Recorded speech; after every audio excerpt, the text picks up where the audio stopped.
Well, this is an unexpected turn of events, at least by my reckoning. And, generally I'd been trying to cover the Activision Blizzard lawsuits pertaining to unbecoming behavior at the studios, particularly Blizzard, as little as possible at this point because I got roasted for my take of that we should look more into it before we start hurling accusations at everybody.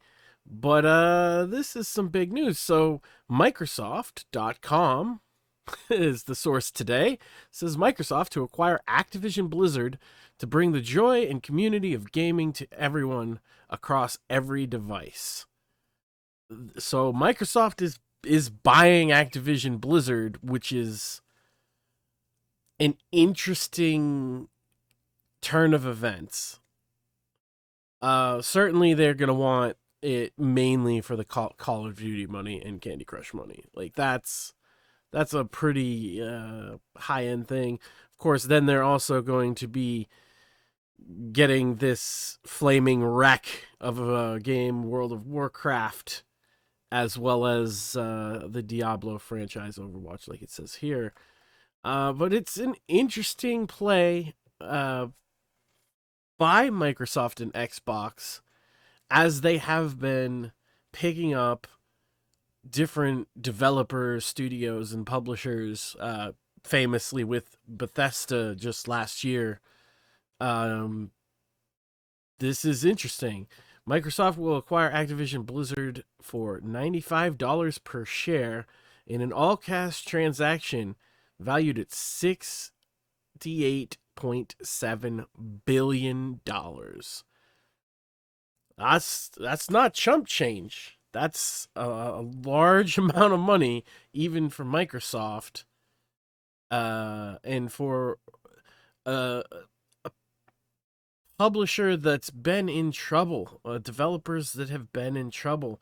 Now, Bobby Kotick will continue to serve as CEO, and he and his team will maintain their focus on driving efforts to further strengthen the company's culture and accelerate business growth. Once the deal closes, the Activision Blizzard business will report to Phil Spencer, CEO, Microsoft Gaming. So, an interesting set of events where they're basically going to say, hey, we're going to treat this like it's the same as it's always been, and Bobby Kotick's going to be in charge. However, will it remain the same as it's always been? Microsoft came in and it doesn't. I haven't seen any fundamental changes with Bethesda yet. Maybe if somebody else can point out in the comments where those kind of changes have occurred. But aside from the fact that they aren't going to be doing PlayStation titles anymore, except the ones that they had previously agreed to, I haven't seen it. The games are the same. Granted, I don't think they've had a major launch aside from that one PlayStation game there that people liked. The time loopy assassin game or whatever. I can't think of the name of it. They haven't had any major launches in their main franchises, Fallout, Elder Scrolls, anything like that, since the acquisition. And the first major launch that they're going to have is a new IP, Starfield. So we shall see how that plays out if there is any major changes. But in terms of executives and the philosophy behind Bethesda, it does seem to be that Microsoft is just holding the purse strings now. It doesn't seem to be a direct hostile takeover. Will that be the same with Activision Blizzard? Can you justify that being the same, considering how much fire the company has been in from all sides? So on the leftist political side, they're very upset about what they perceive to be sexism in the workplace and allegations of harassment, which that report is literally being challenged by the federal government and the two women lawyers who wrote it are being accused of ethics violations and actually facing charges. So we can't take the validity of that report at face value for those reasons. However, it does exist, and these allegations do exist, and in the public gamer consciousness, you will hear people make jokes.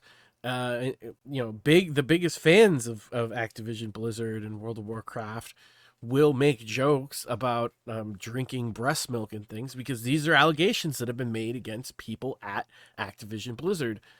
Will this change in ownership change those perceptions? On the flip side of it, a lot of gamers, particularly again World of Warcraft gamers, which being formerly one of those people, and having even gotten excited just last summer about the launch of Burning Crusade Classic, and then watching it all fall apart around us, it's understandable how people will think like, "What are you gonna turn around this sinking ship that is Blizzard right now?" Because it is a sinking ship.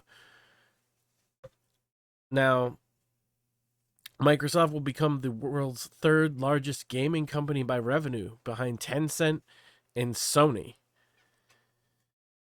So that's where we're at now. Will this change in philosophy trickle down? Is again the big question. I've been hammering that home. Obviously, you would expect they're not going to change much in terms of the Call of Duty franchise, because that, you may laugh, you may be like, oh, I'm a hardcore gamer, I don't like Call of Duty, that's for casuals, but they make ass loads of money, particularly Warzone the last few years. It just shits out money every year. So would you change that? I don't know.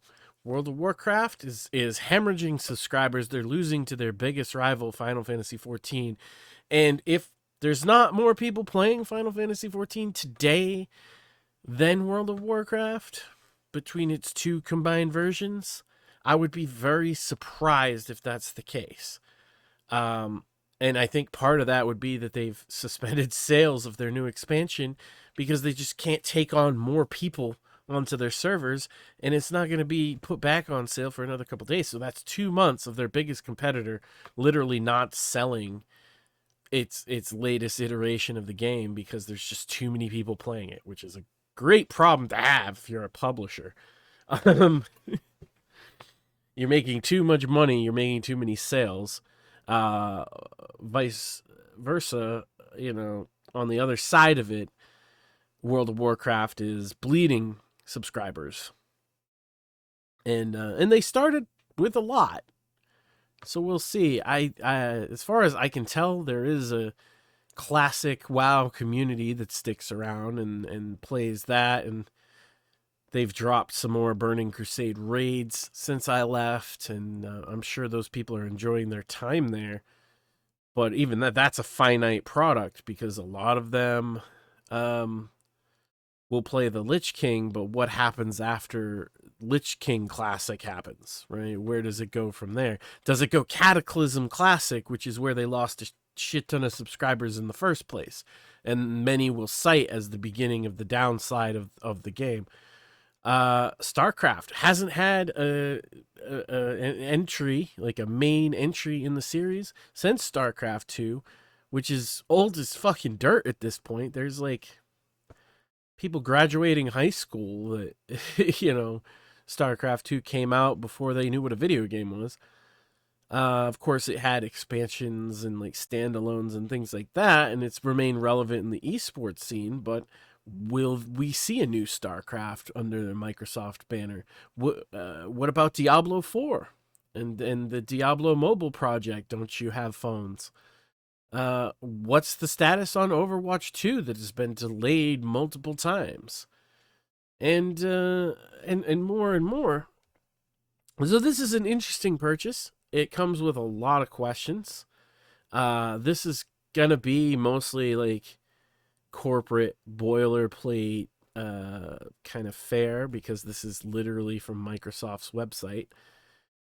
But I don't know. I find this to be an interesting prospect that could change the game, particularly, like I said, as a guy that played World of Warcraft for many, many years and also grew up on Blizzard products, as well as I've played a Call of Duty or two in my time, and I've enjoyed them among other Activision games, right? Activision has see, I try to think of what else does Activision side of them have. They have Crash Bandicoot and Spyro the Dragon, and I guess they have the Tony Hawk IP, or do they even have that anymore? I'm not really sure. But yeah, it's Call of Duty. It's yearly Call of Duty franchise, and Blizzard has its games that come out sparingly. So we'll see. We'll see. Does this change the game?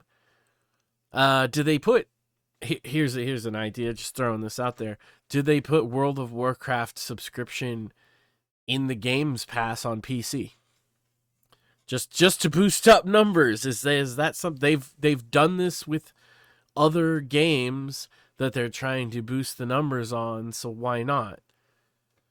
Uh who does Microsoft buy next, right? This is they've gotten Obsidian, they've gotten Bethesda, now Activision Blizzard. What's next for Microsoft? What do we get on the Games Pass? Do we finally get rid of the garbage Activision Blizzard launcher, or does it stay the same? Do they get integrated into the Xbox launcher? These are the questions that I have. Of course, this also might be the lifeline that Activision Blizzard needed. And frankly, I think $68 billion might have been actually a steal.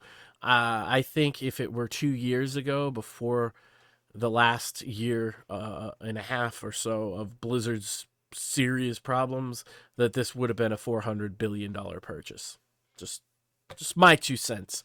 And I think if you look at Actiblizz's stock price at that point, $95 per share would have probably been a conservative buyout number. Of course, a buyout number is going to be higher than what it's valued at on the stock market day to day. So don't. Regardless, I think this is a great purchase for Microsoft. If they can turn around some of the negativity or use this purchase as a way to fucking paper over it. We shall see, however. For those joining us now on Rumble, this is my first Rumble exclusive video. We're going to be doing a lot more on here, as well as on our other channel, which is far more political. So stay tuned. For those on YouTube, go get on Rumble, because that's where the content's going to be from me coming forward. I know a lot of you guys have followed for a long time, and you watch my videos. You know, there's not very many of you, but you're there. That's going to be where I'm at from now on. Rumble, Max and Gaming on Rumble, as well as Right to Offend Media. We can't reasonably speak about anything on YouTube, and as soon as I can get into more exclusive content on other platforms, the sooner I can say things without trying to dodge around YouTube banning me for having a mild opinion. So all that said, and not to waste anybody's time, we'll see you next time.